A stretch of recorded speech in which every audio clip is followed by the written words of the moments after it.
Context: I, 24, was born into a Muslim family. I am the youngest of 4 daughters. My father passed away a few months ago. He has one sister. Now, according to Islamic inheritance laws, if you don't have a son, your sisters, brothers etc. get a portion. However, since I don't have a brother, my aunt is legally entitled to a relatively large portion of my father's estate. My father was a very wealthy man. When he was diagnosed with cancer, everyone was sad and shocked. My aunt was my grandfather's favorite child. He loved my aunt more than life, and his only wish to my father was that he took care of his sister. After Grandpa died, my father paid for her education at the expense of his own and gave her whatever money she asked for. I think this was why my aunt actively anticipated getting my father's money, because she technically is legally entitled to it and my father has never said no to her before. I think this callousness was what broke my father at the end, because he got a lawyer and transferred everything he owned to my sisters and I. He told us to give her a lump sum amount after his death. It was more than enough to allow her to live in luxury for the rest of her life, but smaller than what she would have gotten had my father not divided his assets between my siblings and I before his death. He didn't tell my aunt that he did this. When he died, there was nothing to divide because he literally had nothing to his name.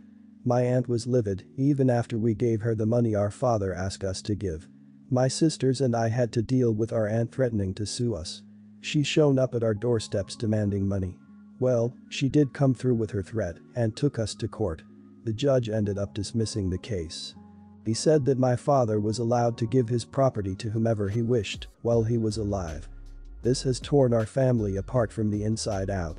I have cousins, aunt's children, calling me horrible names for robbing my aunt of her inheritance. Some family members think I should just give her what she wants, since I did technically rob her of what legally would have been her inheritance, and to keep the peace. Edit. My father came from a poor household. He shared the house they inherited 50-50 with my aunt, even though he would have gotten a bigger share had he wanted it. I said my father paid for her education at the expense of his own. My father worked hard to put my aunt through school. Because of this, he couldn't go to school or university himself because he had to work to pay her school fees. My father started his own business later on, and that's where he got his money from. Not the idiot. Let's make something very clear. You did not steal anything from your aunt. Your father, knowing how his estate would be divided by default, decided that that was not what he wanted to happen with his money and gave it to you instead. That was a decision he had every right, both legally and ethically, to make. In fact, it sounds like your father made specific provisions to care for her that are still more than generous. If you believe that mending the rift in your family is worth it monetarily, then that's a decision you have the right to make about how to spend your money. But you don't owe it to her. If she wouldn't have been so unfeeling, then none of this would have happened. She is at fault for your father doing this. Ultimately, it was your father's wish to give the money to his daughters. It would be contrary to what he wanted to give it to her now. You are honoring his decision. The judge was right, your father could give his money away to anyone he wanted before he died. I would also add that she is trying to guilt you into this, and the best way to deal with this is recognize you shouldn't feel guilty and fight fire with fire. Your aunt showed her true greed when she took you to court even after you upheld your father's wishes and gave her a portion of the inheritance. She is entitled to crap because your father willed everything to you and your sister when he was of sound mind and body. You are not to blame for it. It's obvious that all she cared about was the money. Keep the money, use it to make something of your life, and ignore the vultures.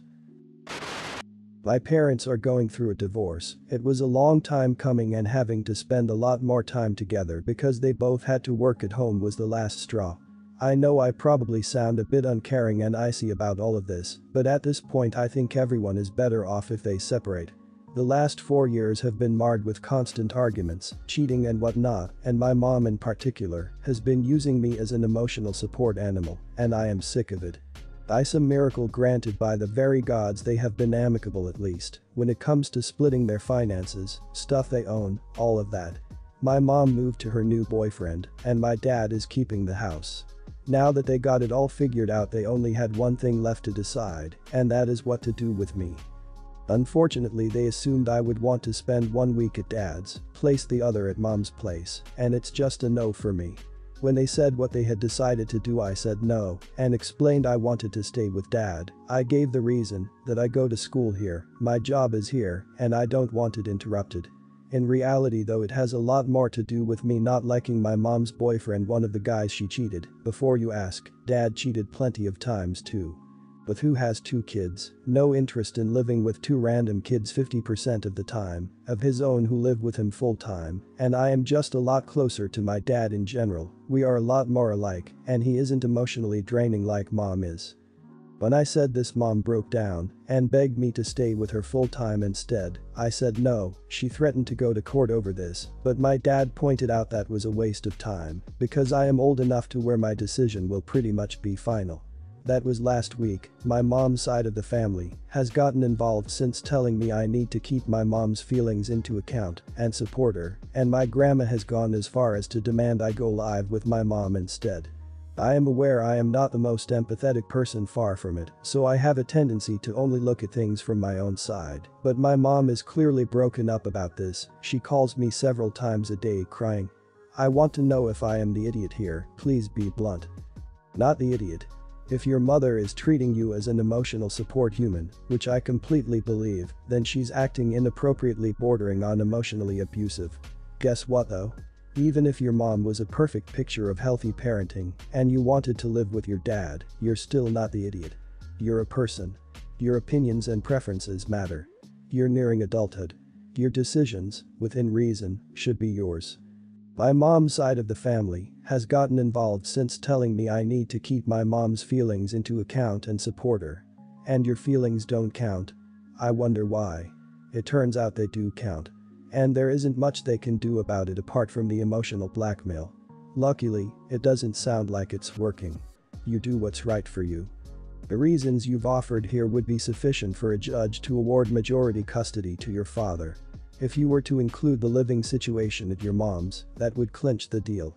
Your ability to state your reasons is exactly why 16-year-olds typically have greater input in custody decisions. And the emotional pressure from your mom's side is why courts try to protect minors from bearing that burden. Be kind yet firm with your mom. Tell her you'll see her often and hope that she'll always want the best for you. My ex-wife and I have been divorced for almost 2 years now. Our marriage was falling apart for quite some time before she left. It was something I was expecting. What I didn't expect was for her to run off without the kids. She ran off with some little 20-year-old boy toy. They've been homeless for the last 18 months, bouncing back and forth between friends and hotel rooms. After 18 months, they finally got a 1-bedroom studio apartment. Since I've literally done everything with the kids by myself the last 18 months, I figured it was about time she took them for a couple of days a week. The kids have been dying to spend some time with their mother anyways. I pretty much had to force her to take her own children. There was nothing but excuses on why she couldn't have her own kids. I had to threaten to take her to court for child support in order to get her to take them. I figured I'd use this extra time to get a couple extra hours at work, so maybe I could afford a decent Christmas this year. I got a phone call yesterday afternoon from my ex-wife saying her ride bailed on her and she had no way to pick up our kids from school. She only lives 2 miles away from the school. I told her she was just have to walk. It was literally the only time she had to do anything with the kids so far this school year. Now she's making me out to be the bad parent because I refuse to get the kids from school. Everyone's the idiot here, except for your kids. Your ex needs to get it together and realize she still has a responsibility to her children. And you need to just pick up your kids from school. Should your ex pick them up? Yes. Is she going to? No. Just because you all can't stand each other doesn't mean your kids need to be caught in the middle. Don't make them feel like a burden. Everyone's the idiot here, you much less so. You're in a really crappy situation, and it seems like you're trying your best, but do you really want to leave your children with someone who clearly doesn't care about them? Honestly, you probably should work out some sort of custody arrangement with the courts, so you officially have full custody. You may not be able to get child support if she has no income or money, but you'll have grounds to get it in the future if things change. Good luck though. I hope things get better. Your kids will realize all you did for them one day, even if their Christmases are sparse for a few years. You're the idiot. Why? For not waking up to the fact you cannot force someone to be a parent. For using your kids as a tool to get back at your ex, rather than realizing that as much as they want their mother, the mother they want, and the one they have, are two different women, it's your job as their father to do what is actually best for them and not what is convenient for you. It's time to lean on friends, family, and other parents you know for help, dude, not the woman who is bound and determined not to be a mother. My ex and I need to agree before we take the kids, 12 and 14, out of the country. She wants to take them on a European vacation to celebrate her new marriage to her new husband, but I won't allow it. She has threatened to take me to court over it, and if she does, I'll fight her tooth and nail. Here's why. 1. The principal reason. My kids have called her new husband dad before they even got engaged. She refused to discourage it and let them get attached to him to the point where they seem to like him more than they like me. Which leads to my next reason. 2.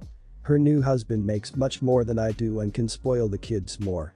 This trip will probably be entirely on his dime, making him out to be the better dad than me. 3. This trip will conflict with my parenting time. I only get my kids one day a week, and this would take that day away from me and would ruin our schedule. My ex offered to give me a different day, but I only have time that one day per week to do a fun day. She and her new husband already get so much time with them that I think it's ridiculous to both ask for more time and to take them to do something I can never afford for them. Am I an idiot for putting my foot down and refusing to let her take them? You're the idiot. They aren't toddlers, they know what's happening around them. They call him dad for a reason, and that reason is because they like him. You are not only refusing to let them go on this trip to be petty, but you would also be shooting yourself in the foot. Your kids will know they can't go specifically because of your pettiness. If you want your kids to like you more, be a good dad and not a petty ex-husband. You will lose at court. Fighting tooth and nail with someone who has far deeper pockets than you is a fool's errand. During this loss, you can certainly address the children calling him dad. However, if you want to be an actual dad, then worry about what is in your children's best interests. You will be hard-pressed to prove that a trip to Europe, when you can certainly have your missed day made up, is not in their best interest. Seriously, you are the worst. You have not provided a single reason why this would not be good for your kids. Your reasons for denying your children this experience are 100% self-centered and selfish. Not once did you take into consideration their feelings or bother to prioritize their happiness. If your primary concern is your children favoring their new stepfather, which is a silly concern to have, perhaps try being grateful that they have a seemingly loving step-parent when so many children don't wind up as fortunate. Perhaps don't go out of your way to come across as small, whiny and peevish, and in doing so, creating an even greater contrast in his favor. 7 years ago, I bought my wife a Maine Coon kitten for her birthday. Maine Coons are very big and have long hair. She's an indoor cat, never goes outside. About a year ago, she started having frequent hairballs. When I say frequent, it's rare to go more than 2 days between hairballs. She usually coughs one up and then a while later coughs up the rest of it, so it's more like 2 a day when she does have them. We've tried different cat foods, medications, additional grooming, everything imaginable with no luck in reducing the number of hairballs. The vet asked if we had ever considered shaving or trimming her, and my wife said that wasn't an option. I've been suggesting we shave the cat for the past month or two, even showing her pictures of Maine Coons with lion cuts and other creative styles. She's 100% against doing anything at all other than regular brushing. She says the cat is a long hair and that's how she'll stay. She also says it's winter and you can't shave a cat in the winter. Remember, indoor cat, it's never colder than 70 inside. If I wanted a short-haired cat, I would have asked for one, not a Maine Coon. On Saturday, my wife had just left for a baby shower and a few minutes later the cat puked. I cleaned it up and 30 minutes later she puked up another hairball right after she had eaten, so it was a huge mess. I cleaned it up, took the cat into the bathroom and shaved her. When I say shaved, I use the 1/16 setting, so she still has hair, it's not bare skin. I also left the hair around her face, paws, and tip of her tail untouched, basically a lion cut. It took me over 2 hours, and it looks like a professional did it. Honestly, it looks just like the pictures that groomers post on their websites. The cat has been awesome since I shaved her. Not a single hairball. She's more active, stays around me, and my wife almost constantly, always purring, eating better, etc. She's like a brand new cat. My wife still hates that I shaved the cat despite the huge improvement noted above. She says I had no right to do that to her cat. She's virtually not talking to me now, complaining on the phone about it to all of her friends, etc. She's a very unhappy wife right now. Here's why I feel I did nothing wrong. My wife has never cleaned up a single hairball. Never. Not one. She says she can't because they make her gag. She'll throw up if she tries.